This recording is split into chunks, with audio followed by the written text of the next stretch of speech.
Combat is not pretty. That's whether you're in active military or the reserves. The issue, though, is that you can get injured, right? Something might blow off an arm, blow off a leg, and you're going to be living on disability for the rest of your life. But if that happens, are you supposed to be charged for those services?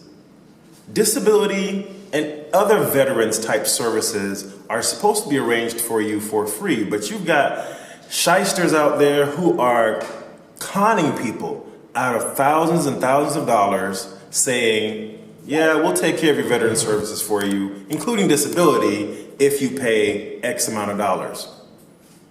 You got to stop that. At the Financial Management for Deployed Military Workshop, we help you understand your rights and the laws and protections that are there so that you don't fall victim to those types of scams.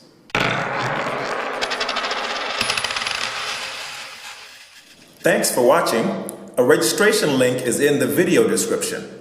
Don't forget to like, subscribe, follow us on social media, and share with a friend.